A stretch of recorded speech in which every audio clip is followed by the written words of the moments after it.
ए पर्यंत आपण माने देखिले जे नागगुरु काव्या को सबु सत्यता कहीदेले। आउ काव्या से सबु शुणिकी आश्चर्य होगला जे ता जेजेमा तो ताकू आउ किछि ही कहिथिले। अन्यपटे जड़े तांत्रिक काव्या को मारिबा पई गोटिए मयूरी को डाकिदेला। जेजेमा को रबिश विषय पचारिबा द्वारा से काव्या को ता माँ बापांक बाहाघरर आल्बम देखैले जोथिरे रबिश निज भौणी निरूपा सहित उपस्थित थिला। एबे आगकू अन्यपटे राज पिकनिक रु आसिला परे गत किछि दिनरु काव्यार आख पाखरे रहिबा आरंभ करिदेला। आउ से तार गुड बुक्स रे आसीबाकू लागिथिला। किंतु काव्या राज को आउ थरे प्रपोज कलानी। से अपेक्षा करुथिला जे काव्या निजे ही ताकू किछि कहू। किंतु काव्या मनरे एमिति किछि भी फीलिंग नथिला। से तो दिन राति निज माँ बापांक हत्याकारी को मारिबा विषय ही भाबुथिला। किछि दिन परे राज कॉलेज आरंभ हेबा पूर्वरु बाहरे छिड़ा ही काव्यार आसीबार अपेक्षा करुथिला, कारण से ताकू किछि कहिबाकू चाहुथिला। किंतु जेतेबेले सी आसिला से ता सहित एमिति ही कथा हेबाकू लागिला। सेतिकी बेले से मयूरी जाहाकू तांत्रिक निजर मंत्र शक्ति द्वारा काव्या को मारिबा पई डाकिथिला गोटिए झियो रूपरे सेई बाट देई गला। राज को सिटी छिड़ा हेतिबार देखि रहिगला। राज को काव्या सहित कथा हेउथुबार देखि काव्या को ऊपरु तळ जाए देखिला। आउ कहिला, अरे राज तू एठी केमिति? अरे स्नेहा, बहुत दिन परे आसीछु, कुआडे चली जाइथिलु? मु तो बापांक सह आउट ऑफ टाउन जाइथिली, किंतु तू एमिति मिडिल क्लास लोकंक सह केबेठु कथा होचु? ये तो स्टैंडर्ड रो भी नुहे। तते अति कम रे निज रेपुटेशन कथा भाबिबार थिला। राज आउ स्नेहा कथा हेबाकू लागिले। आउ सेतिकी बेले काव्या सेठारु चलीगला। राज ता सहित कथा न ही पारिबारु दुखी थिला, किंतु स्नेहा ता बापांक सांगर झियो थिला, आउ ता छोटो बेलर सांग मध्य। तो से ताकू मना करि पारि नथांता। किछि समय कथा हैला परे सेठू सेमाने निज निज रास्तारे चलीगले। जेतिकी बेले से भितर को गला तो से देखिला कि भितरे सबू लोक काव्या को घेरिकी छिड़ा होइथिले। एया देखिकी राज टिके आश्चर्य हो गला। से जानी पारिला जे दिने दी दिन परे काव्यार बर्थडे आसीबार थिला। आ सबू फ्रेंड्स ताकू पार्टी देवा पई कहूथिले, किंतु नाइट क्लब रा पार्टी को एफोर्ड करिवा काव्यार हातरे नथिला। सेथिपई से बहाना बनौथिला। सेतिकी बेले राज कहि उठिला, काव्यार बर्थडे पार्टी मु देबी, आ सेथिरे पूरा क्लास इनवाइटेड अछि, आ आमे समस्ते बहुत मजा करिवा। किंतु काव्या किंतु फेंतु किछि नुहे। तू जदि पार्टी एक्सेप्ट न कलु मु भाबिबे कि तू मते सेई पुराना राज ही भाबुछु, आ ए जाए तू मते क्षमा करिनु। एया सुनिकी काव्या चुप हे गला, आ से पार्टी पई राजी हे गला। आउ एया सुनिकी सेठारे थिबा सबु पिलाने पार्टी करि उठिले, समस्ते एका सहित। 2 दिन परे काव्या गोटे सुंदर ड्रेस पिंधि रेडी हेउथिला। से ड्रेस आज ही राज ता बर्थडे गिफ्ट भावरे प्रेजेंट करिथिला, जहा पई से बहुत मना तो करिथिला, किंतु राज शेषरे ताकू खाली से ड्रेस नेबा पई कन्विंस करिथिला ताहा नुहे, अथच संध्यारे ताकू पार्टी रे पिंधिबा पई मध्य राजी करे नै थिला।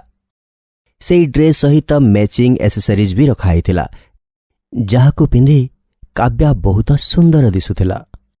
जेमिति सामनारे जणे प्रिंसेस छिड़ा हिछि। आज से बहुत खुशी थिला, जहा को देखि जेजेमा मध्य बहुत खुशी थिले, किंतु ता सहित से मनरे किछि भाबुथिले। जेजेमा निजको किछि कहूथिले, आज काव्यार जन्मदिन, आज से पूरा 18 वर्ष रही जीवो, आउ ताकू ता माँ बापांकर सबु शक्ति भी मिली जीवो, आउ पुणी ता जीवन में मध्य विपद आसी जीवो। एया भाबिकी जेजेमांको आखिरु लुह आसीगला, जहाकू से बहुत भल भावरे सफा करिदेले, जहा द्वारा काव्या तांकू देखिकी दुखी न हो जाऊ। तापरे राज निर्धारित समय रे ताकू नेबा पई ता घरे पहुंची सारिथिला। काव्या निज जेजेमांकू कही पार्टी को चलीगला। रास्ता रे कार ड्राइव कला बेले राज कहिला, तू ए ड्रेस रे बहुत प्रिटी लागुछु। Thank you so much. आउ सेपटे पार्टी रे जेतिकी बेले काव्या राज सहित पार्टी रे पहुंचिला तो सेठारे थिबा समस्त लोक मजा करुथिले। समस्ते सब ड्रिंक्स पी पी डीजे बजौथवा सॉन्ग्स रे डांस करुथिले। डीजे रा रंग बिरंगर लाइट्स डांस फ्लोर ऊपर पड़ुथिला। समस्ते काव्या को देखी ତାକୁ ବର୍ଥଡେ ୱିଶ୍ କଲେ। ତାପରେ କିଛି ସମୟ ପରେ କେକ୍ ଆସିଗଲା। କେକ୍ ରାଜ ହିଁ ଅର୍ଡର କରିଥିଲା, ଯାହାକି ବହୁତ ବଡ଼ କେକ୍ ଥିଲା, ଯାହା ଉପରେ କାବ୍ୟାର ମୂର୍ତ୍ତି ଭଳି ଡଲ୍ ଥିଲା। ସମସ୍ତେ କେକ୍ର ପ୍ରଶଂସା କରୁଥିଲେ। କାବ୍ୟା କେକ୍ କଟ୍ କଲା ଆଉ ତାପରେ ରାଜ ତାକୁ କେକ୍ ଖୁଆଇଲା। ତାପରେ କେକ୍ ଖାଇଲା ପରେ ସମସ୍ତେ ପୁଣି ଥରେ ଡାନ୍ସ ଫ୍ଲୋର ଉପରକୁ ଚାଲିଗଲେ ଆଉ ଡାନ୍ସ କରିବାକୁ ଲାଗିଲେ। ଡିଜେ ପାର୍ଟି ସଙ୍ଗ୍ସ ବଜାଇଦେଲା, ଯେଉଁଥିରେ ସମସ୍ତେ ଡାନ୍ସ କରୁଥିଲେ। ଧୀରେ ଧୀରେ ରାତି ହେବାକୁ ଲାଗିଲା ଆଉ ସେତିକିବେଳେ ଯେମିତି କିଛି ହେବାକୁ ଲାଗିଲା। କାବ୍ୟାର ରଙ୍ଗ ବଦଳିବାକୁ ଲାଗିଥିଲା, କିନ୍ତୁ ଡିଜେର ରଙ୍ଗ ବିରଙ୍ଗର ଲାଇଟ୍ସ କାରଣରୁ କାହାକୁ କିଛି ବି ଜଣାପଡ଼ୁନଥିଲା। ପ୍ରଥମେ ତ କାବ୍ୟା ନିଜେ ମଧ୍ୟ କିଛି ଜାଣିପାରିଲାନି, କିନ୍ତୁ ତାକୁ ନାଗ ଗୁରୁଙ୍କର ଶବ୍ଦ ଶୁଣାଗଲା। କାବ୍ୟା, ଶୀଘ୍ର ଏହି ସ୍ଥାନରୁ ବାହାରିଯା। ନାଗ ଗୁରୁଙ୍କର ଏହି ଶବ୍ଦ ଶୁଣି କାବ୍ୟାର ଧ୍ୟାନ ନିଜ ଉପରକୁ ଗଲା। ସେ ନିଜର ବଦଳୁଥିବା ରଙ୍ଗକୁ ଦେଖି ସେ ସବୁ କିଛି ଜାଣିଗଲା ଆଉ କାହାକୁ କିଛି ନ କହି କ୍ଲବରୁ ବାହାରକୁ ଚାଲିଗଲା। କେହି କିଛି ବି ଜାଣିପାରିଲେନି ଆଉ ତାପରେ ସେ ଚୁପଚାପ ଜଙ୍ଗଲ ଆଡ଼କୁ ବଢ଼ି ଚାଲିଲା। ସେ ରାସ୍ତାରେ ଯାଉ ହିଁ ଥିଲା କି କିଛି ଗୁଣ୍ଡା ଭଳି ଲୋକ ତାକୁ ଏକା ଯାଉଥିବାର ଦେଖିଲେ, ତ ସେମାନେ ତା ପଛେ ପଛେ ଯିବାକୁ ଲାଗିଲେ। କାବ୍ୟାର ସମୟାନୁକ୍ରମେ ଯେମିତି ବଦଳୁଥିଲା, ତା ଭିତରେ ଶକ୍ତି ଆସିବାକୁ ଲାଗୁଥିଲା।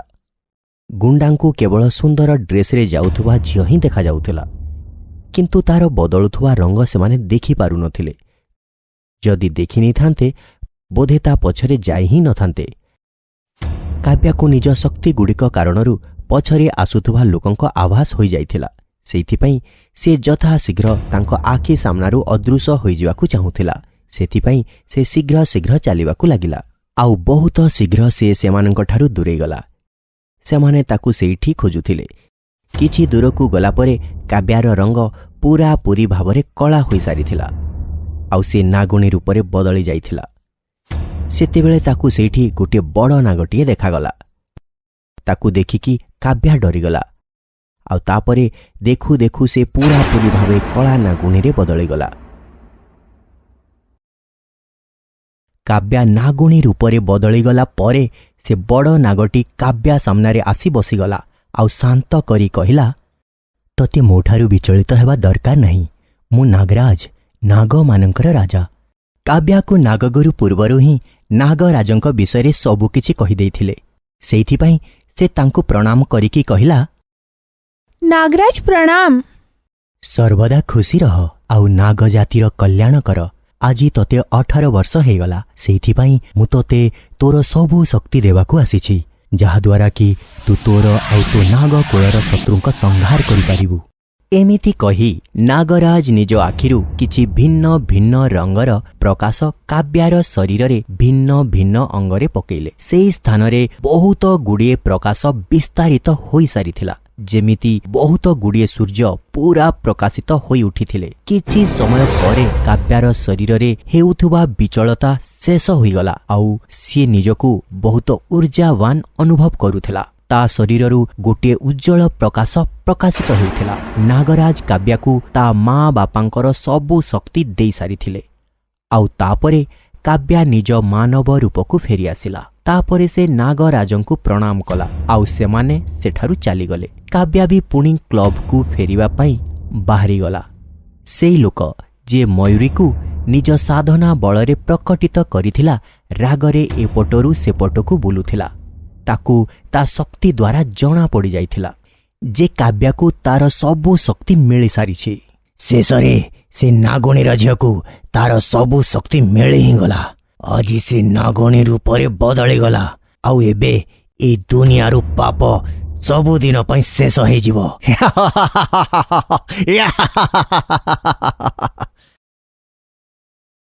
ନା, ଇଏ ହେଇପାରିବନି। ମୁଁ ତ ମୟୂରୀକୁ ତାକୁ ମାରିବା ପାଇଁ ପଠେଇଥିଲି। ମୟୂରୀ, ମୟୂରୀ! ସେ ରାଗରେ ଚିତ୍କାର କଲା ଆଉ ନିଜ ସ୍ଥାନରେ ବସି ସେ କଳା ପାତ୍ରରୁ ପାଣିର କିଛି ବୁନ୍ଦା ଯଜ୍ଞକୁଣ୍ଡରେ ପକେଇଲା, ଯେଉଁ କାରଣରୁ ଧୂଆଁ ହେଇଗଲା ଆଉ ମୟୂରୀ ସେଠି ପ୍ରକଟିତ ହୋଇଗଲା। ଗୁରୁଦେବ, ଆପଣ ମତେ ଡାକିଲେ? ସେଇ ଲୋକଟି ରାଗରେ, ମୁଁ ତତେ ଯେଉଁ କାମ ଦେଇଥିଲି ସେଇଟା ସମୟରେ କାହିଁକି ହେଲାନି? ମତେ ସୁଯୋଗ ମିଳିଲାନି ଗୁରୁଦେବ। କିନ୍ତୁ ମୁଁ ଶୀଘ୍ର ହିଁ କାମ ପୂରା କରିଦେବି। କିନ୍ତୁ ଏବେ ତା ମା ବାପାଙ୍କ ସବୁ ଶକ୍ତି ତାକୁ ମିଳି ସାରିଛି ଆଉ ସେ ବହୁତ ଶକ୍ତିଶାଳୀ ହୋଇଯାଇଛି। ଆପଣ ଚିନ୍ତା କରନ୍ତୁନି ଗୁରୁଦେବ, ମୁଁ ଶୀଘ୍ର ତା କାମ ଶେଷ କରି ଖୁସି ଖବର ନିଶ୍ଚୟ ଶୁଣେଇବି। କିନ୍ତୁ ମୋତେ ଅସଫଳତା ଦରକାର ନାହିଁ ଅସଫଳତା। ଆଜ୍ଞା ଗୁରୁଦେବ। ଏତିକି କହି ମୟୂରୀ ସେଠାରୁ ଅଦୃଶ୍ୟ ହୋଇଗଲା। ରାସ୍ତାରେ ସେଇ ଗୁଣ୍ଡାମାନେ କାବ୍ୟାକୁ ଖୋଜି ଖୋଜି ଥକିଯିବା କାରଣରୁ ଗୋଟିଏ ଗଛ ତଳେ ବସି ଯାଇଥିଲେ ଆଉ ପରସ୍ପର ସହିତ କଥା ହେଉଥିଲେ। ଗୋଟିଏ ଗୁଣ୍ଡା, ଆରେ ଏ ତ ବେଶୀ ହେଇଗଲା, ଝିଅ ଥିଲା କି ପବନ କେଜାଣି କୁଆଡ଼େ ଅଦୃଶ୍ୟ ହେଇଗଲା। ହଁ ଭାଇ, ଆକାଶ ଗଳିଗଲା କି ଜମିରେ ପଶିଗଲା ସିଏ। ସେତିକିବେଳେ ଗୋଟିଏ ଗୁଣ୍ଡା ଗୋଟିଏ ଆଡ଼େ ସଙ୍କେତ କରି କହିଲା, ଆରେ ଭାଇମାନେ, ହେଇ ଦେଖ, ହେଇ ଆସୁଛି, ସେଇପଟୁ ଆସୁଛି। ଏମିତି ଚାଲୁଛି ଯେମିତିକି ତାକୁ କୌଣସି କଥାର ଭୟ ହିଁ ନାହିଁ, ନା ରାତିର ନା ଦିନର, ନା ଆମ ଭଳି ଭଦ୍ର ବ୍ୟକ୍ତିଙ୍କର। ଆସିବାକୁ ଦିଅ ତାକୁ, ଆସିବାକୁ ଦିଅ। ତାର ଏତିକି କହିଲା ମାତ୍ରେ ହିଁ ଅନ୍ୟ ସବୁ ଗୁଣ୍ଡାମାନେ ହସିବାକୁ ଲାଗିଲେ। ସେତିକିବେଳେ ତାଙ୍କ ଭିତରେ ଆଉ ଗୋଟେ ଗୁଣ୍ଡା ଡରିକି କହିଲା, ଭାଇ ଇଏ ଏତେ ରାତିରେ ବାହାରେ ବୁଲୁଛି, ଏମିତି ନଥାଉ ଯେ ଇଏ ଗୋଟେ ପିଶାଚିନି ଆଉ ଶିକାର ଖୋଜିବା ପାଇଁ ବାହାରେ ବୁଲୁଥିବ। ଆମେ ୟାକୁ ଆମ ଶିକାର କରିବା ପାଇଁ ଭାବୁଥିବା ଆଉ ଜଣା ପଡ଼ିଲା ଇଏ ଆମକୁ ତା ଶିକାର ବନେଇଦବ। ଅନ୍ୟ ଗୁଣ୍ଡାମାନେ ତାକୁ ଥଟ୍ଟା କରି ଜୋରରେ ହସିବାକୁ ଲାଗିଲେ ଆଉ ତାପରେ କାବ୍ୟା ଆଡ଼କୁ ବଢ଼ିବାକୁ ଲାଗିଲେ। କାବ୍ୟା ନିଜ ଆଡ଼କୁ ବଢ଼ୁଥିବାର ବିପଦ ପ୍ରତି ଅଜଣା ନଥିଲା, କିନ୍ତୁ ତାକୁ ଏଇଟା ବି ଜଣା ନଥିଲା କି ସେ ତାଙ୍କର ସାମ୍ନା କେମିତି କରିବ। ସେଇଥିପାଇଁ ବାସ୍ ସେ ଖାଲି କ୍ଲବ ଆଡ଼କୁ ବଢ଼ିବାକୁ ଲାଗିଲା। କିନ୍ତୁ ସେ ଯେମିତି ଆହୁରି ଆଗକୁ ବଢ଼ିଲା ତ ଗୁଣ୍ଡାମାନେ ଗଛ ପଛରୁ ବାହାରି ଆସିଲେ। ସବୁ ଗୁଣ୍ଡାମାନେ ତାକୁ ଘେରିକି ଛିଡ଼ା ହେଇଗଲେ ଆଉ ତା ସହିତ ଅଭଦ୍ରାମୀ କରିବାକୁ ଲାଗିଲେ। ଓ ଏ ହିରୋଇନ୍, ଏତେ ରାତିରେ କୁଆଡ଼େ ଯାଉଛୁ? ଟିକେ ଆମ ସହିତ ବି କିଛି ସମୟ ବିତେଇ ନେ। ତେ ଯିବାକୁ ଦିଅ, ମୁଁ ତୁମର କ'ଣ କ୍ଷତି କରିଛି? କାବ୍ୟା ଏବେ କାକୁତି ମିନତି କରି ତାଙ୍କୁ ଛାଡ଼ିବା ପାଇଁ କହୁଥିଲା, କିନ୍ତୁ ସେମାନେ ଅଭଦ୍ରାମୀ କରୁଥିଲେ। ସେପଟେ ଯେତେବେଳେ ସମସ୍ତେ ଘରକୁ ଯିବା ପାଇଁ ବାହାରିବାକୁ ଲାଗିଲେ ତ କାବ୍ୟାକୁ ଅଦୃଶ୍ୟ ଥିବାର ଦେଖି ରାଜ ତାକୁ ଖୋଜିବାକୁ ଲାଗିଲା। ରାଜ ଅନ୍ୟ ସମସ୍ତଙ୍କୁ ପଚାରିବାକୁ ଲାଗିଲା, କିନ୍ତୁ କେହି ବି ତା ବିଷୟରେ କିଛି ଜାଣିନଥିଲେ। ସେତିକିବେଳେ ନେହା କହିଲା କି ସେ କାବ୍ୟାକୁ ଜଙ୍ଗଲ ଆଡ଼କୁ ଯାଉଥିବାର ଦେଖିଛି। ଏଇଆ ଶୁଣି ରାଜ ବି ଜଙ୍ଗଲ ଆଡ଼କୁ ଯିବାକୁ ଲାଗିଲା। ଜଙ୍ଗଲରେ ପହଞ୍ଚିଲା ତ କିଛି ଗୁଣ୍ଡାମାନଙ୍କୁ କାବ୍ୟାକୁ ଘେରିଥିବାର ଦେଖିଲା। ସେପଟେ କାବ୍ୟା କିଛି କରିପାରିଥାନ୍ତା, ତା ପୂର୍ବରୁ ହିଁ ରାଜ ତାକୁ ଘେରି ହେଇଥିବାର ଦେଖି ମଝିରେ ଆସିଗଲା ଆଉ ଗୁଣ୍ଡାମାନଙ୍କୁ ଆହ୍ୱାନ କରିବାକୁ ଲାଗିଲା, ଆରେ ଝିଅକୁ କ'ଣ ଘେରୁଛ? ସାହସ ଅଛି ଯଦି ଗୋଟିଏ ପୁରୁଷ ସହିତ ଲଢ଼। ଗୁଣ୍ଡାମାନଙ୍କର ସର୍ଦ୍ଦାର, ତୁ କିଏ ବେ? ଯଦି ଜୀବନ ବଞ୍ଚିବାକୁ ଚାହୁଁଛୁ ତ ଏଠୁ ପଳେଇଯାରେ ପୁଅ। ଯିବୁ ତ ତୁ ଏଠୁ, ଏବେ ଭଦ୍ରାମୀରେ କହୁଛି ତ ମାନିଯା, ଆଉ ଝିଅକୁ ଛାଡ଼ି ପଳେଇଯା ଏଠୁ। ଏଇଆ ଶୁଣି ଗୁଣ୍ଡାମାନେ ରାଗିଗଲେ ଆଉ ରାଜ ଉପରେ ଆକ୍ରମଣ କରିଦେଲେ। ଏମିତି ତ ରାଜ କଲେଜର ଷ୍ଟୁଡେଣ୍ଟ ଥିଲା, କିନ୍ତୁ ସେ ପ୍ରତିଦିନ ଏକ୍ସରସାଇଜ ବି କରୁଥିଲା। ସେ କିଛି ସମୟରେ ହିଁ ସେ ଗୁଣ୍ଡାମାନଙ୍କୁ ମାରି ସେଠାରୁ ଭଗେଇଦେଲା। ଆଉ ଏଇଆ ଦେଖି କାବ୍ୟା ବହୁତ ଇମ୍ପ୍ରେସ୍ଡ ବି ହେଇଗଲା ଆଉ ସେ ରାଜକୁ ଆହୁରି ଭଲ ଦୃଷ୍ଟିରେ ଦେଖିବାକୁ ଲାଗିଥିଲା। ରାଜ ସେମାନଙ୍କୁ ସେଠାରୁ ଭଗେଇଲା ପରେ କାବ୍ୟା ଆଡ଼କୁ ଦେଖିଲା। ତୁ ଠିକ୍ ଅଛୁ ନା କାବ୍ୟା? ହଁ ମୁଁ ଠିକ୍ ଅଛି, ଥ୍ୟାଙ୍କ୍ସ ଏ ଲଟ୍। କିନ୍ତୁ ତୁ କେମିତି ଜାଣିଲୁ ଯେ ମୁଁ ଏଇଠି ଅଛି? ତତେ ନେହା ଜଙ୍ଗଲ ଆଡ଼କୁ ଆସୁଥିବାର ଦେଖିଥିଲା ତ ମୁଁ ବି ଆସିଗଲି। କିନ୍ତୁ ତୁ ଏଠି ଏତେ ରାତିରେ କ'ଣ କରୁଛୁ? କାବ୍ୟା ତାକୁ କିଛି କହିପାରିଥାନ୍ତା, ତା ପୂର୍ବରୁ ହିଁ ହଠାତ୍ ଜୋରରେ ବର୍ଷା ଆରମ୍ଭ ହେଇଗଲା ଆଉ କାବ୍ୟା ଶାନ୍ତିରେ ନିଶ୍ୱାସ ନେଲା ଯେ ତାକୁ ରାଜକୁ କିଛି କହିବାକୁ ପଡ଼ିଲାନି। କାବ୍ୟା ନିଜ ମନରେ, ଥ୍ୟାଙ୍କ ଗଡ୍ କି ବର୍ଷା ହେଇଗଲା, ନହେଲେ ମୁଁ। ଏବେ କାବ୍ୟା ସେ ବିଷୟରେ ଭାବୁ ହିଁ ଥିଲା କି ରାଜ କହି ଉଠିଲା, ଆରେ ଏଠୁ ଯିବାର ବି ଅଛି କି ବର୍ଷାରେ ଭିଜି ଭିଜି ଦେହ ଖରାପ କରିବାର ଅଛି।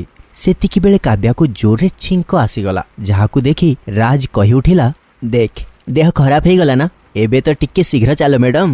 ତାପରେ ଦୁହେଁ ଶୀଘ୍ର ଶୀଘ୍ର ଚାଲି ରାଜର କାର୍ ପର୍ଯ୍ୟନ୍ତ ଆସିଗଲେ।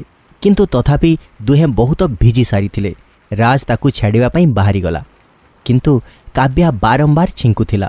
ତ ରାଜ ତାକୁ କହିଲା, ତତେ ଥଣ୍ଡା ହେଇଯାଇଛି ଆଉ ଯେ ପର୍ଯ୍ୟନ୍ତ ଆମେ ତୋ ଘରେ ପହଞ୍ଚିବା ସେ ପର୍ଯ୍ୟନ୍ତ ତତେ ଥଣ୍ଡା ଧରି ନେବ। ସେଇଥିପାଇଁ ଆମେ ପ୍ରଥମେ ଆମ ଘରକୁ ଯିବା। ତ ପ୍ରଥମେ ମୋ ଘରକୁ ଚାଲ, ସେଠି କପଡ଼ା ଶୁଖେଇ ମୁଁ ତତେ ତୋ ଘରେ ଛାଡ଼ିଦେବି। ନା ମୁଁ ଠିକ୍। ସେତିକିବେଳେ ତାକୁ ଜୋରରେ ଛିଙ୍କ ଆସିଗଲା। ଏଇଆ ଦେଖି ରାଜ ନିଜ ଗାଡ଼ିକୁ ନିଜ ଘର ଆଡ଼କୁ ମୋଡ଼ିଦେଲା। ଘରକୁ ଆସି ରାଜ କାବ୍ୟାକୁ ଅନ୍ୟ କପଡ଼ା ଦେଇଦେଲା, ଯାହାକି ତା କଜିନ୍ର ଥିଲା। ଆଉ ଯେତେବେଳେ କାବ୍ୟା ଚେଞ୍ଜ କରି ବାହାରକୁ ଆସିଲା ତ ତ ସିଏ ଟେବୁଲ ଉପରେ ଗୋଟିଏ ଫଟୋ ଦେଖିଲା, ଯାହାକୁ ଦେଖି ସେ ସକ୍ଡ ହେଇଗଲା। ସେ ଫଟୋଟି ଆଉ କାହାରି ନୁହଁ, ରବିଶର ଥିଲା। ଏଇଆ ଦେଖିକି କାବ୍ୟା ସକ୍ଡ ହେଇଗଲା। ଆଉ ତା ମନରେ ଏଇ ପ୍ରଶ୍ନ ଉଠିଲା। କାବ୍ୟା ମନେ ମନେ ନିଜକୁ ପଚାରୁଥିଲା, ये तो रविशर ही फोटो जी मो माँ बापा को मारी देइथिला आउ नागमणि चोरी करी नहीं जाइथिला। किंतु यार राज सह कौन संबंध? राज याको केमिति जानिछि? मते राज को पचारिबा कथा, किंतु मु ताको केमिति पचारिबी? मते तो किछि करिबा को ही पड़िबो। जेमिति भी हो मते जानिबा को ही पड़िबो जे ए दुहिंको मध्यरे कौन संबंध अछि। एमिति भी ए सब भगवान शिवंकर ही चमत्कार जे मते एते शीघ्र मो माँ बापांको हत्याकारी पाखरे पहुंचिबार रास्ता मिलिगला। एबे काव्या से सबू भाबु ही थिला कि सेतिकी बेले राज निज हातरे 2टी कॉफी मग धरी सेठेकी आसीगला। आउ काव्या को एमिति चिंतारे मग्न थिवार देखि कहिला, अरे काव्या तू सेठी काहेकि छिड़ा हैछु? देख मो फायर प्लेस रे फायर लगे दउछि, तू एठिके आसी टिके गरम हे जा आ ता सहित कॉफी भी पीने तो तते टिके आराम लागिबो। काव्या हठात ता मनरे भाबिला जे जदि राज सहित किछि टाइम स्पेंड करिबो तो बोधे रविश विषय सबु किछि जानी पारिबो। एया भाबी सी राज हातरू कॉफी नहीं गला आउ ता सहित ड्राइंग रूम रो फायर प्लेस रो सामना रे थिबा 2टी चेयरु गोटिए ऊपर बसीगला आउ कॉफी सिप करबाकू लागिला। तार गोटिए सिप परे राज पचारिला, कॉफी केमिति हेछि काव्या? इट्स अमेजिंग राज, मु तो जानी ही नथिली कि तू एते भलो कॉफी बनाऊ। तू केमिति कहि पारुछु जे कॉफी मोही बनैछि? कारण जेबेठु मु आसीची मते एठी केही भी देखा जाई नाहंती। या माने कि आम दुहिंको व्यतीत एठी आउ केही भी नाहंती। राज तार ए कथा सुनी हसीबाकू लागिला आउ कहिला, तू बहुत स्मार्ट अछु, तू पूरा पूरी ठीक कहलु। आम दुहिंको छड़ा एठी आउ केही नाहंती, किंतु तू जमा विचलित हनी। मु काहेकि विचलित हेबी? काव्या मने मने भाबुथिला। एमिति तो तते विचलित हेबा कथा। जदि तू जानिथिबु कि मु जणे नागणी तू पूरा स्तब्ध हेइ जिवु। सेतिके बेले राज कहि उठिला, जेबेठु तू एठिके आसीछु टेंशन रे लागुछु, किछि प्रॉब्लम अछि कि? अरे सेमिति किछि भी नुहे, बस मते टिके ठंडा लागुथिला। एबे तो कॉफी पी टिके आराम लागिला। ओह, जदि तू कहबु तो फायर प्लेस रे नियाकू बढ़े देबी। काव्या निजको रिलैक्स करिकि कहिला, एबे मु ठीक अछि। एमिति तो तू केबे कहिनु जे तू एठी एकुटिया काई रहउछु? फैमिली रे किए अछंती? बस आमे 3 जण, मॉम, डैड आउ मो पीसी आउ तांको झियो बेले बेले आसंती। तो एबे से माने कोठी? मॉम डैड तो सहर रे रहंती आ मु कॉलेज पई एठी रहउछि। अच्छा, तो रूम रे जो फोटो लागिची से तो डैड? हाँ, सेही मो डैड। किंतु तू एमिति काई पचारुछु? काव्या पुणी थरे सॉक्ड हे गला, किंतु पुणी थरे निजको से इजी करिकि कहिला, अरे जस्ट एमिति। तापरे काव्या कथा को बदलै, एबे मते डेरी होउची, मु आसुची। मो एबे तते छाडी दउछि। ना मु चाली जिबी। कहिकि से सेठारु चालीगला। गला बेलकु से रविश विषय ही भाबुथिला। तापरे किछि दूरकु गला परे से ता नागुणी रूपरे आसीगला आउ कला पहाड़ उपरे थिबा शिव मंदिर आड़कू जीवाकू लागिला। मंदिर रे पहुंची से नाग गुरुंकु डाकिबाकू लागिला, गुरुदेव गुरुदेव मो डाको सुनंतो गुरुदेव। कथा कौन काव्या, तू एते रातिरे एठी? प्रणाम गुरुदेव। महादेव सबुबेले तो कल्याण करंतु। आज मु बहुत चिंतारे अछि गुरुदेव। मु जानिछि काव्या जे तो चिंतार कारण कौन? मु मो शत्रु विषय रे जानि सारिछि आ मु एबे ताको मारि देबाकू चाहूछि। किंतु एटा एते सहज नुह। किंतु काहे कि गुरुदेव? कारण ये नागवंशर नियम आमे काहा उपरे प्रथमे आक्रमण करूनु, से शत्रु होउना काहेकि। हाँ गुरुदेव, प्रणाम। कहिकि काव्या सेठारु निज घर आड़कू बाहरी गला। घरे पहुंचिला परे से देखिला जे जेजेमा तार अपेक्षा करुछंती। से घरे पहुंचिला मात्रे ही जेजेमा रागी जाई कहिले, काव्या तू समय देखिछु, तते आगरो ही कहिथिली जे बाहरे विपद अछि आउ तथापि तू एते रातिरे घरକୁ आसुछु। काव्या जेजेमांक एकथा शुणी तांको कांध उपरे हाथ रखी तांकु शांत करी कहिला, ओ मो गेली जेजेमा, तुमे तो एमिति ही रागी जाउछ। आज नागराजंक कृपारु मते माँ बापांक सब शक्ति मिली सारिछि। एबे विचलित हेबा दरकार नाही। एक कथा शुणी जेजेमा आश्चर्य हेई कहिले, ये तू कौन कहूछु काव्या? हाँ जेजेमा, मु सत कहूची। ଠିକ ଅଛି, ତଥାପି ତୁ ନିଜର ଧ୍ୟାନ ରଖିବୁ। ଚାଲେ ବି ଖାଇନେ। ହଁ ଜେଜେମା। ଏତିକି କହି ଜେଜେମା ତା ପାଇଁ ଖାଇବା ବାଢ଼ି ଆଣିବାକୁ ଲାଗିଲେ। ଆଉ ତାପରେ କାବ୍ୟା ଖାଇବାକୁ ଲାଗିଲା। ଖାଇ ସାରିଲା ପରେ ଦୁହେଁ ଶୋଇବାକୁ ଚାଲିଗଲେ। ରାତିର 2ଟା ବାଜୁଥିଲା, କିନ୍ତୁ କାବ୍ୟାକୁ ନିଦ ହେଉନଥିଲା। ତ ସେ ନିଜ ବାକ୍ସ ଭିତରୁ ତା ମା ବାପାଙ୍କର ବାହାଘରର ଆଲବମ୍ ନେଇ ଆସିଲା। ଆଉ ଇମୋସନାଲ ହେଇ ତାଙ୍କ ଫଟୋ ସହିତ କଥା ହେବାକୁ ଲାଗିଲା। ମା, ବାପା, ଆଜି ମୁଁ କେତେ ଚିନ୍ତାରେ ଅଛି ସେଇଟା ମୁଁ ତମକୁ କହିବି ପାରିବିନି। ମୁଁ ଜାଣିଛି ଯେ ତୁମ ଦୁହିଁଙ୍କ ହତ୍ୟାକାରୀ କିଏ, ଆଉ ମୁଁ ତ ଏତିକି ବି ଜାଣିଛି ଯେ ସେ କୋଉଠି ଅଛି। କିନ୍ତୁ ମୁଁ ତାଠାରୁ ତୁମ ହତ୍ୟାର ପ୍ରତିଶୋଧ ନେଇ ପାରିବିନି। ମୁଁ ତାକୁ ମାରି ପାରିବିନି। କୁହ ମୁଁ କଣ କରିବି? ଏଇ ସବୁ ଭାବି ଭାବି କେତେବେଳେ ତାକୁ ନିଦ ହେଇଗଲା ତାକୁ ଜଣା ହିଁ ପଡ଼ିଲାନି। ତାକୁ ଶୋଇବାର କିଛି ସମୟ ହିଁ ହେଇଥିଲା ଯେ ସିଏ ଗୋଟିଏ ସ୍ୱପ୍ନ ଦେଖିଲା। ସେ ସ୍ୱପ୍ନରେ ଦେଖିଲା ଯେ କାହାର ବାହାଘର ହେଉଛି, ଆଉ ତା ଉପରେ ସେ ସେଠି ଗୋଟିଏ ଲୋକକୁ ଦେଖିଲା ଯାହାର ଚେହେରା ରବି ସହିତ ମିଶୁଥିଲା। ଏପଟେ ବାହାଘର ହେଉଥିଲା, ଆଉ ଅନ୍ୟପଟେ ସେ ଲୋକଟିକୁ ଗୋଟିଏ ସାପ କାମୁଡ଼ିଦେଲା, ଆଉ ସେ ଲୋକଟି ସେଇଠି ମରିଗଲା। ହଠାତ୍ କାବ୍ୟାର ନିଦ ଭାଙ୍ଗିଗଲା, ଆଉ ସିଏ ଘଣ୍ଟାକୁ ଦେଖିଲା। ସକାଳର 4ଟା ବାଜିଛି। ସିଏ ଏବେ ମଧ୍ୟ ନିଜ ସ୍ୱପ୍ନ ବିଷୟରେ ଭାବୁଥିଲା ଯେ ସେ ଏମିତି ସ୍ୱପ୍ନ କାହିଁକି ଦେଖିଲା, ଆଉ ତାକୁ ଏଇଟା କେମିତି ମନେ ଅଛି, କାରଣ ତାକୁ ସ୍ୱପ୍ନ ତ କେବେ ମନେ ରହୁ ହିଁ ନଥିଲା। ଏହି ସ୍ୱପ୍ନ ପରେ କାବ୍ୟା ସ୍ୱପ୍ନର ରହସ୍ୟକୁ ଜାଣିବା ପାଇଁ ନାଗ ଗୁରୁଙ୍କ ପାଖକୁ ଯିବା ପାଇଁ ଘରୁ ବାହାରକୁ ଆସି ନାଗୁଣୀ ରୂପରେ ବଦଳିଗଲା, ଆଉ ସେଇ ରୂପରେ ହିଁ ମନ୍ଦିରରେ ପହଞ୍ଚିଗଲା। ତାପରେ ସେ ଇଚ୍ଛାଧାରୀ ନାଗୁଣୀ ରୂପରେ ଭିତରକୁ ଯିବାକୁ ଲାଗିଲା। ଆହା କାବ୍ୟା, ମୁଁ ତୋର ହିଁ ଅପେକ୍ଷା କରୁଥିଲି। ପ୍ରଣାମ ଗୁରୁଦେବ, ମତେ ଆପଣଙ୍କୁ କିଛି କହିବାର ଅଛି। ମତେ ବି ତତେ କିଛି କହିବାର ଅଛି, ଆଗେ ତୁ କହ। ଗୁରୁଦେବ, ମୁଁ ଆଜି ସକାଳୁ ପହରୁ ଗୋଟେ ବିଚିତ୍ର ସ୍ୱପ୍ନ ଦେଖିଲି। କଣ ସେ ସ୍ୱପ୍ନ ସହ ମୋ ଜୀବନର କିଛି ସମ୍ପର୍କ ଅଛି? ହଁ, ତୋ ପାଖରେ ତୋ ମାଙ୍କର ହିଁ ସବୁ ଶକ୍ତି ଅଛି। ସେଇଥିପାଇଁ ତତେ ଭବିଷ୍ୟତରେ ହେବାକୁ ଥିବା ସବୁ ଘଟଣାର ଆଭାସ ହେଉଛି। ହଁ ଗୁରୁଦେବ, ଆପଣ ମତେ କଣ କହିବାକୁ ଚାହୁଁଥିଲେ? ଏତିକିରେ ଗୁରୁଦେବ ନିଜ ହାତକୁ ଶୂନ୍ୟରେ ବୁଲେଇଲେ, ଆଉ ତାଙ୍କ ହାତରେ ଗୋଟିଏ ଆଲୋକ ପ୍ରକଟିତ ହେଲା।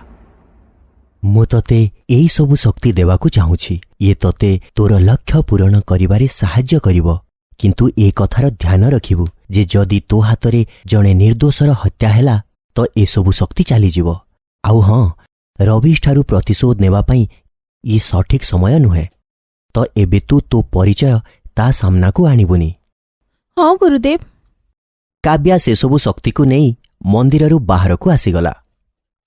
ଗୁରୁଦେବ, ମୁଁ ମୋ ପ୍ରତିଶୋଧ ନେବା ପାଇଁ ଆଉ ଅପେକ୍ଷା କରିପାରିବିନି।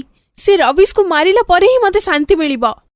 ଏତିକି କହି କାବ୍ୟା ପୁଣି ନିଜ ନାଗୁଣୀ ରୂପକୁ ଆସିଗଲା, ଆଉ ସେଇ ରୂପରେ ହିଁ ରବିଶ ଘରେ ପହଞ୍ଚିଗଲା, ଯେଉଁଠି ରବିଶ ହଲ୍ରେ ବସି ନିଜ ଚାହା ଆସିବାର ଅପେକ୍ଷା କରୁଥିଲା। ସେତିକିବେଳେ କାବ୍ୟା ନାଗୁଣୀ ରୂପ ନେଇ କିଚେନକୁ ଚାଲିଗଲା, ଆଉ ଚାକରମାନଙ୍କଠାରୁ ଲୁଚିକି ରବିଶର ଚାରେ ନିଜ ବିଷ ମିଶେଇଦେଲା। ରାମୁ, ମୋ ଚା କୋଉଠିରେ? ରବିଶର ପାଟି ଶୁଣି ତା ଚାକର ଚା ନେଇକି ପହଞ୍ଚିଗଲା। ଯେମିତି ସିଏ ରବିଶ ପାଖକୁ ଚା ନେଇକି ପହଞ୍ଚିଲା, ତା ହାତରୁ ଚାଟା ତଳେ ପଡ଼ିଗଲା। ଏଇଆ ଦେଖି କାବ୍ୟାର ରାଗ ଆହୁରି ବଢ଼ିଗଲା। ଆରେ କିଛି କଥା ନାହିଁ, ତୁ ଆଉ ଥରେ ଚା ବନେଇ ଦେ। କିଛି ସମୟରେ ହିଁ ସେଠିକି ଗୋଟିଏ ବିଲେଇ ଆସି ପହଞ୍ଚିଲା, ଆଉ ତଳେ ପଡ଼ିଥିବା ଚାକୁ ଚାଟିବାକୁ ଲାଗିଲା। ଆଉ ଦେଖୁ ଦେଖୁ ସିଏ ସେଇଠି ହିଁ ମରିଗଲା। ରବିଶ ଏସବୁ ଦେଖି ବହୁତ ଡରିଗଲା। କିଛି ସମୟ ପରେ ରବିଶ ଗାଧେଇବାକୁ ଗଲା। ଏଥରକ ତ ତୁ ବଞ୍ଚିଗଲୁ, ଏବେ ବଞ୍ଚିବୁନି। କାବ୍ୟା ନିଜର ନାଗୁଣୀ ରୂପରେ ହିଁ ରହି ବାଥଟବ୍ ପାଖରେ ରଖା ହେଇଥିବା ୱେର୍କୁ ପାଣିରେ ପକେଇଦେଲା, ଯାହାଦ୍ୱାରା ପୁରା ପାଣିରେ କରେଣ୍ଟ ଆସିଗଲା। ଏବେ ବାସ୍ ଖାଲି ରବିଶ ପାଣି ଭିତରକୁ ହିଁ ଯିବାର ଥିଲା। ସେତିକିବେଳେ କାବ୍ୟା ସେଠାରୁ ଚାଲିଗଲା। ରବିଶ ଟବ୍ରେ ପଶିବାକୁ ଯାଉ ହିଁ ଥିଲା କି ବାହାରୁ ତା ଚାକର ତାକୁ ପାଟି କରି ଡାକିବାକୁ ଲାଗିଲା। ଆଜ୍ଞା, ଆପଣଙ୍କର ଫୋନ୍ ଆସିଛି। ଆସୁଛି। ଆଚ୍ଛା ରାମୁ, ତୁ ଟିକେ ଦେଖିଲୁ ପାଣି ଗରମ ହେଲା କି ନାହିଁ? ମୁଁ କଥା ହେଇଯାଉଛି। ଏତିକି କହିକି ରବିଶ ଫୋନ୍ ନେଇ ବାଥରୁମ୍ରୁ ବାହାରକୁ ଆସିଗଲା, ଆଉ ତା ଚାକର ଭିତରକୁ ଚାଲିଗଲା, ଆଉ କିଛି ସମୟ ପରେ ପାଟି କରିବାର ଶବ୍ଦ ଶୁଣାଗଲା। ରବିଶ ଦୌଡ଼ିକି ବାଥରୁମ୍ ଆଡ଼କୁ ଗଲା। ଆଜ୍ଞା ହେଇ ଦେଖନ୍ତୁ ଟବ୍ରେ କରେଣ୍ଟ ୱାର ପଡ଼ିଛି। ଯଦି ଆପଣ ସେଠିକି ଗାଧେଇବାକୁ ଯାଇଥାନ୍ତେ ତ କେଜାଣି କ'ଣ ହେଇଥାନ୍ତା। ରବିଶ କିଛି ବି ବୁଝିପାରିଲାନି ଯେ ଆଜି ତା ସହିତ ସେସବୁ କ'ଣ ହେଉଥିଲା। ଚିନ୍ତାରେ ସେ ତା ରୁମ୍ ଭିତରକୁ ଚାଲିଗଲା, ଯେଉଁଠି ଆଗରୁ ହିଁ କାବ୍ୟା ନାଗୁଣୀ ରୂପରେ ଥିଲା। ଯେମିତି ହିଁ ରବିଶ ନିଜ ବେଡ୍ ଉପରେ ବସିଲା, କାବ୍ୟା ତା ପଛରୁ ଆସି ତାକୁ ଦଂଶିବାକୁ ଯାଉଥିଲା। ଆଉ ଯେମିତି ହିଁ କାବ୍ୟା ଦଂଶିବା ପାଇଁ ଫଣ ବାହାର କଲା ଆଉ ଆଗକୁ ବଢ଼ିଲା, କାବ୍ୟାକୁ ଗୋଟିଏ ଝଟକା ଅନୁଭବ ହେଲା। ଆଉ ଏସବୁ କଥାରୁ ଅଜଣା ରବିଶ କିଛି ଭାବି ଭାବି ରୁମ୍ର ବାହାର ଆଡ଼କୁ ଚାଲିଗଲା। ସେ ସେଠାରୁ ଗଲାପରେ କାବ୍ୟା ନିଜର ମଣିଷ ରୂପରେ ଆସିଗଲା। ଇଏ କ'ଣ ହେଲା? ମୁଁ ରବିଶକୁ କାଇଁ ମାରିପାରିଲିନି? ମତେ ଯଥାଶୀଘ୍ର ନାଗଗୁରୁଙ୍କୁ ଭେଟିବାକୁ ହବ।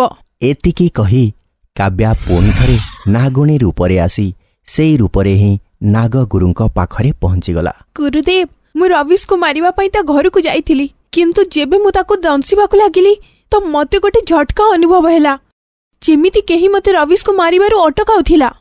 ମୁଁ ମନା କଲା ପରେ ମଧ୍ୟ ତୁ ରବିଶକୁ ମାରିବାକୁ ଗଲୁ? ଇଏ ତ ହେଇ ହିଁ ଥାନ୍ତା, କାରଣ ରବିଶ ଉପରେ ଗୋଟିଏ ସୁରକ୍ଷା କବଚ ଅଛି, ଯାହା ତାକୁ ଜଣେ ତାନ୍ତ୍ରିକ ଦେଇଛି। ଯେ ପର୍ଯ୍ୟନ୍ତ ସେଇଟା ତା ପାଖରେ ଅଛି, କୌଣସି ବି ନାଗ ତା ପାଖକୁ ଯାଇପାରିବନି।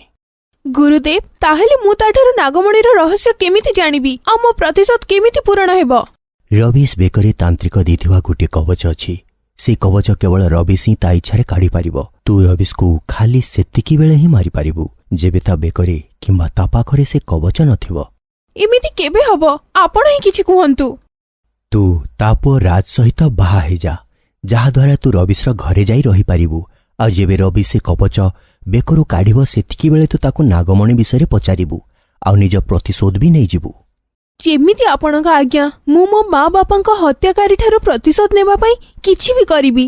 ନାଗଗୁରୁଙ୍କ କହିବା ଅନୁଯାୟୀ କାବ୍ୟା ରାଜ ସହିତ ବାହା ହେବା ପାଇଁ ରାଜି ହେଇଗଲା। କାବ୍ୟା ସେଠାରୁ ସିଧା ନିଜ ଘରକୁ ଗଲା। ଏତେ ଲେଟ୍ରେ ଆସିବା ଦ୍ୱାରା କାବ୍ୟାର ଜେଜେମା ତା ଉପରେ ରାଗିଲେ। ସେତିକିବେଳେ କାବ୍ୟା ଜେଜେମାଙ୍କୁ ସବୁ ସତ କହିବା ପାଇଁ ଭାବିନେଲା ଆଉ ନିଜ ନାଗୁଣୀ ରୂପରେ ଆସି ଜେଜେମାଙ୍କୁ ସବୁ ସତ କହିଦେଲା। କାବ୍ୟା, ତୁ ବି ତୋ ମା ବାପାଙ୍କ ଭଳି। ହଁ ଜେଜେମା, ଆଉ ଏବେ ମତେ ମୋ ମା ବାପାଙ୍କ ହତ୍ୟାକାରୀଠାରୁ ପ୍ରତିଶୋଧ ନେବାର ଅଛି। କିନ୍ତୁ ଜେଜେମା, ମୁଁ ଜଣେ ପୁଅକୁ ଭଲ ପାଏ, ସେ ମତେ ବାହା ହେବାକୁ ଚାହୁଁଛି। ଠିକ୍ ଅଛି, ମୁଁ ତୁମ ଦୁହିଁଙ୍କ ବାହାଘର କରେଇଦେବି। ଜେଜେମା ରାଜ ଆଉ ତା ମାଙ୍କୁ ଭେଟି କାବ୍ୟାର ବାହାଘର କରେଇଦେଲେ। ରବିଶ ରାଜର ବାହାଘରରେ ଆସିପାରିଲାନି, କାରଣ ସେ ସେହି ତାନ୍ତ୍ରିକ ପାଖକୁ ତା ସହିତ ଯାହା ବି ହେଉଥିଲା ସେସବୁ କହିବା ପାଇଁ ଯାଇଥିଲା। ପରଦିନ ବାହାଘର ପରେ କାବ୍ୟା ନିଜ ରୁମ୍ରୁ ବାହାରକୁ ଆସି ରବିଶର ଫଟୋକୁ ଦେଖି କହିଲା, ମୁଁ ତତେ ଏତେ ସହଜରେ ମରିବାକୁ ଦେବିନି। ତୋ ଆଖି ସାମ୍ନାରେ ପ୍ରଥମେ ତୋ ନିଜ ଲୋକ ମରିବେ, ତାପରେ ତୁ ମରିବୁ। ତାହେଲେ ନିଜ ଲୋକଙ୍କୁ ହରେଇବାର ଯୋଉ କଷ୍ଟ ମୁଁ ଭୋଗିଲି, ସେ ସବୁ ତୁ ବି ସହିବୁ। ରବିଶ ନିଜ କାର୍ରୁ ଓହ୍ଲେଇ ଜଙ୍ଗଲ ବାଟ ଦେଇ ଯିବାକୁ ଲାଗିଲା। କିଛି ଦୂରକୁ ଗଲାପରେ ସାମ୍ନାରେ ଗୋଟିଏ ଗୁମ୍ଫା ଦେଖାଗଲା। ରବିଶ ତା ଭିତରକୁ ଚାଲିଗଲା। ଆଉ ଭିତରେ ଜଣେ ତାନ୍ତ୍ରିକ ଯଜ୍ଞ କରୁଥିଲା। ପ୍ରଣାମ ଗୁରୁଜୀ। କହ, ଆଜି ଏଠିକି କେମିତି ଆସିଲୁ? ଗୁରୁଜୀ, ମୋତେ ଲାଗୁଛି କେହି ମୋତେ ମାରିବାକୁ ଚାହୁଁଛି। କିଛି ଦିନରୁ ମୋ ସହିତ ବିଚିତ୍ର ଘଟଣା ଘଟୁଛି। ମୂର୍ଖ, ତତେ ଅନ୍ୟ କେହି ନୁହେଁ, ଜଣେ ନାଗୁଣୀ ମାରିବାକୁ ଆସିଛି। ଏମିତି କେମିତି ହେଇପାରିବ ଗୁରୁଜୀ? ଆମେ ତ ଅନେକ ବର୍ଷ ପୂର୍ବରୁ ସେ ନାଗ ଆଉ ନାଗୁଣୀର କାହାଣୀ ଶେଷ କରିସାରିଛୁ। ନା, ସେ ନାଗୁଣୀର ଗୋଟିଏ ଝିଅ ଥିଲା, ଯାହାର 18 ବର୍ଷ ହେବା ମାତ୍ରେ ହିଁ ତା ମା ଆଉ ବାପାଙ୍କର ସବୁ ଶକ୍ତି ତାକୁ ମିଳିଗଲା। ଆଉ ଏବେ ସେ ତୋଠାରୁ ପ୍ରତିଶୋଧ ନେବାକୁ ଆସିଛି। ଓ, ତ ଇଏ ନର୍ଗିସର ଝିଅ? ଯେମିତି ମାଆକୁ ମାରିଥିଲି ସେମିତି ଏବେ ତା ଝିଅକୁ ବି ମାରିଦେବି। ନା, ଆମେ ତାକୁ ମାରିବାନି। ତା ଦ୍ୱାରା ହିଁ ତ ଆମର କାମ ସମ୍ପୂର୍ଣ୍ଣ ହେବ। ସେ ନାଗମଣି ଯେଉଁ ପଥର ହେଇଯାଇଛି, ଆମେ ଏବେ ତାର ସବୁ ଶକ୍ତି ପୁଣି ଫେରେଇ ଆଣିପାରିବା। ଆଉ ତାପରେ ଆମେ ପୁରା ଦୁନିଆରେ ରାଜୁତି କରିବା। ଆଜି ବି ମନେ ଅଛି ସେଦିନ କେମିତି ମୁଁ ନର୍ଗିସ ଆଉ ନାଗେଶକୁ ମାରି ତାଙ୍କଠାରୁ ନାଗମଣି ଛଡ଼େଇ ଆଣିଥିଲି ଆଉ ତାଙ୍କୁ ଗୁଳି ମାରି ସେଇଠି ମରିବା ପାଇଁ ଛାଡ଼ି ଦେଇଥିଲି, ଯାହାଦ୍ୱାରା ସେମାନେ ଛଟପଟ ହେଇ ମରନ୍ତୁ। କିନ୍ତୁ ଯେବେ ମୁଁ ସେ ନାଗମଣିକୁ ଆପଣଙ୍କ ପାଖକୁ ଆଣିଲି ଆଉ ତାକୁ ବ୍ୟବହାର କରିବା ପାଇଁ ଭାବିଲି, ସେତିକି ବେଳେ ଗୋଟିଏ ଜୋରରେ ଶବ୍ଦ ହେଲା ଆଉ ନାଗମଣି ପଥର ହେଇଗଲା ଆଉ ସବୁ ଶକ୍ତି ନଷ୍ଟ ହେଇଗଲା। ଆଜି ଯାଏ ଆମେ ତାର ଲାଭ ଉଠେଇ ପାରିଲେନି। ତୁ ଚିନ୍ତା କରନି, ଏବେ ମୁଁ ଯେମିତି କହୁଛି ସେମିତି ହିଁ କର। ଏଥରକ ନାଗମଣି ଆମର ହିଁ ହବ, କେବଳ ଆମର। କିନ୍ତୁ ମୁଁ ତ ଗୋଟିଏ କଥା ବୁଝିପାରୁନି ଯେ କ'ଣ ସେ ଆପଣଙ୍କ ଠାରୁ ପ୍ରତିଶୋଧ ନବନି? ସେଇ ନର୍ଗିସ୍ ହିଁ ତ ତା ଝିଅର ମୃତ୍ୟୁର କାରଣ ହବ। ସେତିକିବେଳେ କାଳଗୁରୁ ସାମ୍ନାକୁ ଆସି ନିଜର ଚେହେରା ଦେଖେଇଦେଲେ। ସିଏ ଜାଣିନି ଏସବୁ ଷଡ଼ଯନ୍ତ୍ର ମୁଁ କରିଛି, ଯେ ମୁଁ ସେଦିନ ନର୍ଗିସ୍ ଉପରେ ଆକ୍ରମଣ କଲି ଆଉ ସେଇଟା ଫେରି ମୋ ପାଖକୁ ହିଁ ଆସିଗଲା। କିନ୍ତୁ ମୁଁ ବହୁତ ଚତୁରତାର ସହିତ ସେହି ସ୍ଥାନରେ ନିଜର ପ୍ରତିବିମ୍ବକୁ ଛିଡ଼ା କରିଦେଲି ଆଉ ସେଠାରୁ ଦୂରକୁ ଯାଇ ଛିଡ଼ା ହେଇଗଲି। ଆଉ ଯେମିତି ମୋ ପ୍ରତିବିମ୍ବର ମୁଣ୍ଡ କଟିଗଲା, ମୁଁ ସେଠାରୁ ଚାଲିଗଲି। ଆଉ ତାପରେ ତୁ ସେଇଆ କଲୁ ଯାହା ମୁଁ ଚାହୁଁଥିଲି। ଆମେ ସେ ନାଗୁଣୀକୁ କୋଉଠି ଖୋଜିବା? ସେ ନାଗୁଣୀ ତତେ ଖୋଜି ସାରିଛି। ସିଏ ଏବେ ତୋ ଘରେ ହିଁ ଅଛି, ଅନ୍ୟ କେଉଁ ରୂପରେ ନୁହେଁ, ତୋ ବହୁ ରୂପରେ ଆସିଛି ତୋ ଠାରୁ ପ୍ରତିଶୋଧ ନେବାକୁ। କ'ଣ ଗୁରୁଜୀ, ଏବେ ମୁଁ କ'ଣ କରିବି? କେମିତି ବଞ୍ଚିବି ସେ ନାଗୁଣୀ ଠାରୁ? ସେ ସବୁ ମୁଁ କରିଦେଇଛି। ଏବେ ତୁ ବାସ୍ ଘରକୁ ଯା, ନାଗୁଣୀ ଶୀଘ୍ର ଆମ କବ୍ଜାରେ ଥିବ। ତାପରେ ରବିଶ ଘରକୁ ବାହାରି ପଡ଼ିଲା। ଏତିକିରେ ଅନ୍ୟପଟେ ରବିଶ ଘରର ଡୋର ଓପେନ୍ କରି ସ୍ନେହା ନିଜ ବ୍ୟାଗ୍ ସହିତ ଆସିଗଲା। ତୁ ଏଠି କ'ଣ କରୁଛୁ ମୟୁରୀ? ତତେ ଜାଣିଛୁ ମୋ ବିଷୟରେ, ତାହେଲେ ଭଲ କଥା। ଶତ୍ରୁତା ଏବେ ଭଲରେ ହେବ। ତତେ ପ୍ରଥମ ଥର ଦେଖିକି ହିଁ ମୁଁ ଜାଣି ଯାଇଥିଲି ଯେ ତୁ ଗୋଟେ ମୟୁରୀ, କିନ୍ତୁ ଶତ୍ରୁ ବୋଲି ଏଇଟା ତୁ ହିଁ କହିଦେଲୁ। ଯା ପଳା ଏଠୁ। ସେତିକି ବେଳେ ସ୍ନେହା ନିଜର ମୟୂରୀ ରୂପରେ ଆସିଗଲା। ଅନ୍ୟପଟେ କାବ୍ୟା ମଧ୍ୟ ନାଗୁଣୀ ରୂପରେ ଆସିଗଲା। ଦୁହେଁ ପରସ୍ପର ଉପରେ ଆକ୍ରମଣ କରିବାକୁ ଲାଗିଲେ। ସେଇ ଆକ୍ରମଣରେ ପାଖରେ ଥିବା ଫ୍ଲାୱାର ପଟ୍ ପଡ଼ିକି ଭାଙ୍ଗିଗଲା। ତାର ଶବ୍ଦ ଶୁଣି ରାଜର ମା ଆଉ ରାଜ ଦୁହେଁ ନିଜ ନିଜ ରୁମ୍ରୁ ବାହାରକୁ ଆସିଗଲେ। ରାଜର ମା କାମ୍ୟା, କ'ଣ ହେଲା? ଇଏ କେମିତିକା ଶବ୍ଦ? ଏ ସବୁ କ'ଣ ହଉଛି? ରାଜ ଆଉ କାମ୍ୟା ଆସିବା ପୂର୍ବରୁ ମୟୂରୀ ଆଉ କାବ୍ୟା ନିଜ ମାନବ ରୂପକୁ ଆସିଯାଇଥିଲେ। ଆଉ କାମ୍ୟା ସ୍ନେହାକୁ ଭିତରକୁ ଡାକିକି କହିଲା, ଝିଅ, ବୋହୁ, ଇଏ ତ ଶ୍ୱଶୁରଙ୍କ ସାଙ୍ଗର ଝିଅ ସ୍ନେହା। ଆଜିଠୁ ଇଏ ଏଇଠି ରହିବ, ଯେବେ ଯାଏ ତା ଇଚ୍ଛା ହେବ। ଆଉ ସ୍ନେହା, ଇଏ ମୋ ବୋହୁ ରାଜର ସ୍ତ୍ରୀ କାବ୍ୟା। କାବ୍ୟା ନିଜ ମନରେ ବହୁତ ଭଲ ଭାବେ ଜାଣିଛି ମୁଁ ଏ ମୟୁରୀକୁ। କାବ୍ୟା ସ୍ନେହାକୁ ରାଗ ଦୃଷ୍ଟିରେ ଦେଖୁଥିଲା କି ସେତିକିବେଳେ ସ୍ନେହା ନିଜ ବ୍ୟାଗ୍ ଭିତରକୁ ନେଇକି ଆସିଗଲା। କାବ୍ୟା ମଧ୍ୟ ନିଜ ରୁମ୍କୁ ଯିବାକୁ ଲାଗିଲା। ମୟୂରୀ ନିଜ ଆଖିରୁ ଲେଜର କାଢ଼ି କାବ୍ୟାର ଗୋଡ଼ ଉପରେ ମାରିଲା। କାବ୍ୟା ସିଢ଼ିରୁ ପଡ଼ିଗଲା, ଯାହାଦ୍ୱାରା ତା ମୁଣ୍ଡ ଆଉ ହାତରେ କ୍ଷତ ହୋଇଗଲା। ସେତିକିବେଳେ ରାଜ ଦୌଡ଼ିକି କାବ୍ୟା ପାଖକୁ ଆସିଲା ଆଉ କାବ୍ୟାକୁ ନିଜ କୋଳରେ ଉଠେଇ ନିଜ ରୁମ୍କୁ ନେଇକି ଚାଲିଗଲା। ଏଇସବୁ ଦେଖିକି ମୟୂରୀକୁ ବହୁତ ରାଗ ହେଲା। ବଦମାସ ନାଗୁଣୀ, ମୁଁ ବି ଦେଖିବି ରାଜ ତତେ କେମିତି ମିଳିବ। ରାଜ କେବଳ ମୋର। ରାଜ କାବ୍ୟାକୁ ନେଇଯାଇ ବେଡ୍ ଉପରେ ଶୋଇଦେଲା। ମୁଁ ଠିକ ଅଛି ରାଜ, ମତେ ଆରାମ କରିବା ଦରକାର ନାହିଁ। ତୁ ଚୁପଚାପ ଶୋଇଯା। କେଜାଣି ତୋ ଧ୍ୟାନ କେଉଁଠି ଥିଲା? ଦେଖ, ତୋର କେତେ କ୍ଷତ ହୋଇଯାଇଛି, ମୋତେ ଔଷଧ ଲଗେଇବାକୁ ଦେ। ଏତିକି କହି ରାଜ କାବ୍ୟାକୁ ଔଷଧ ଲଗେଇଦେଲା। ମନେ ମନେ ହିଁ, ମୋ କ୍ଷତରେ ଏବେ କୌଣସି ବି ଔଷଧି କାମ ଦେବନି। ମୁଁ ଏଠିକି ତୋ ବାପାଙ୍କୁ ମାରିବାକୁ ଆସିଛି। ଯେବେ ତୁ ଏ କଥା ଜାଣିବୁ ତ ତୁ ବି ତୋ ବାପାଙ୍କ ପକ୍ଷରେ ହିଁ ରହିବୁ। ଅନ୍ୟପଟେ ରବିଶ ମଧ୍ୟ ଘରକୁ ଆସିଗଲା। କାହାଣୀ କ୍ରମଶଃ